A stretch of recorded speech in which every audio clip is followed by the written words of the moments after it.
Bonjour, en cette vidéo on va continuer l'explication du chapitre fonctions trigonométriques réciproques pour la classe terminale SG. C'est la partie 3 du chapitre correspondante à la fonction arc-tangente. Les principaux objectifs du chapitre: étudier la fonction arc-tangente, reconnaître la fonction réciproque de la fonction tangente sur l'intervalle particulier moins pi sur 2 ouvert et la représenter graphiquement. Avant de commencer la courbe, on va donner une petite introduction sur le chapitre. La courbe ici, c'est la courbe de la fonction tangente tracée sur quelques intervalles particuliers de moins 5 pi sur 2 à 5 pi sur 2. On voit que les valeurs moins 5 pi sur 2, moins 3 pi sur 2, moins pi sur 2, etc. sont des valeurs interdites. Et sont x égale moins pi sur 2, x égale pi sur 2 sont des asymptotes verticales. On voit que sur chacun de ces intervalles, la fonction tangente est strictement croissante. Si on prend par exemple moins 5 pi sur 2, moins 3 pi sur 2, la fonction est continue et strictement croissante. Donc la fonction tangente admet sur cet intervalle une fonction réciproque. De même, sur chacun de ces intervalles, la fonction tangente admet une fonction réciproque, mais la seule fonction qu'on va noter par arc tangente x, c'est la seule fonction réciproque de la fonction tangente sur l'intervalle moins pi sur 2, pi sur 2, et qui est la partie rouge de la courbe représentative. Cette idée est très importante. Il faut noter que la fonction arc tangente doit être définie seulement sur l'intervalle ouvert moins pi sur 2, pi sur 2. On va maintenant commencer le cours, comme d'habitude, par la définition de la fonction arc-tangente. Comme la fonction tangente définie sur l'intervalle moins pi sur 2, pi sur 2 est continue et strictement croissante. Pourquoi strictement croissante? Car cette dérivée est égale à 1 plus tangente carrée de x, donc toujours strictement positif. Alors la fonction tangente est continue est strictement croissante sur l'intervalle moins pi sur 2, pi sur 2. Donc elle admet une fonction réciproque qu'on la note arc-tangente.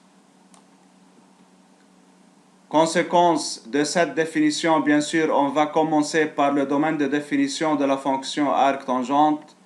On sait, d'après la définition d'une fonction réciproque, le domaine de définition de la fonction f-1 ou arc-tangente, c'est l'image de l'intervalle de départ qui est f de moins pi sur 2 ouvert, qui est net autre moins l'infini plus l'infini. Cette particularité est seulement pour la fonction tangente. Il est défini sur moins l'infini plus l'infini, autre que la fonction arc-sinus et la fonction arc-cosinus.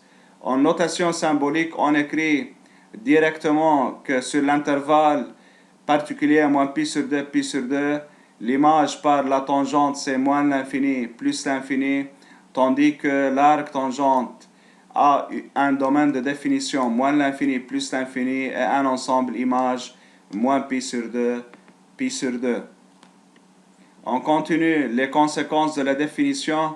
Comment on détermine l'expression arc tangente pour tout x de l'intervalle moins pi sur 2, pi sur 2 et y appartenant à l'intervalle moins l'infini plus l'infini, tel que y est égal, f de x est égal à tangente x. Cette écriture est équivalente à x est égal f moins 1 de y.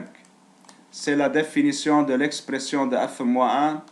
L'écriture x est égal arc tangente y en général signifie que x est un arc de l'intervalle ouvert moins pi sur 2, dont la tangente a pour valeur y.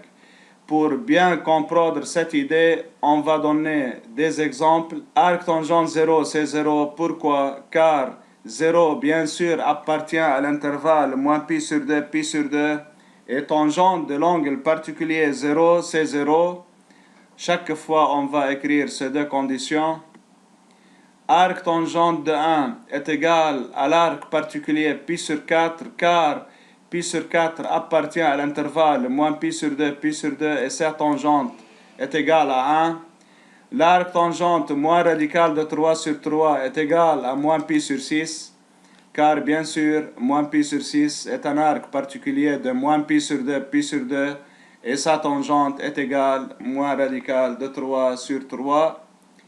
La troisième conséquence de la définition, pour tout x appartenant à moins pi sur 2, arc tangente x est égal à x, car on a vu que f rond f moins 1 sur son domaine est égal identité de ce domaine. De même, si x appartient à moins l'infini plus l'infini, arc tangente x est égal à identité de R qui est x. Maintenant, on va calculer la dérivée de la fonction arc tangente. Tout d'abord, on va commencer par déterminer l'intervalle où elle est dérivable. On sait que la fonction f-1 est dérivable pour toute valeur y dans son domaine de définition, et cette idée est très importante, à condition que f' de x différent de 0. Donc, la fonction f-1 est dérivable sur son domaine qui est moins l'infini plus l'infini. Il reste à vérifier cette condition.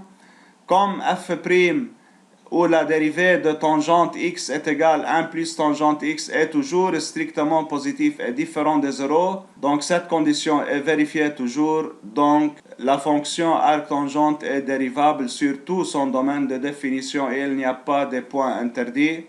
Donc f-1 est dérivable sur moins l'infini plus l'infini.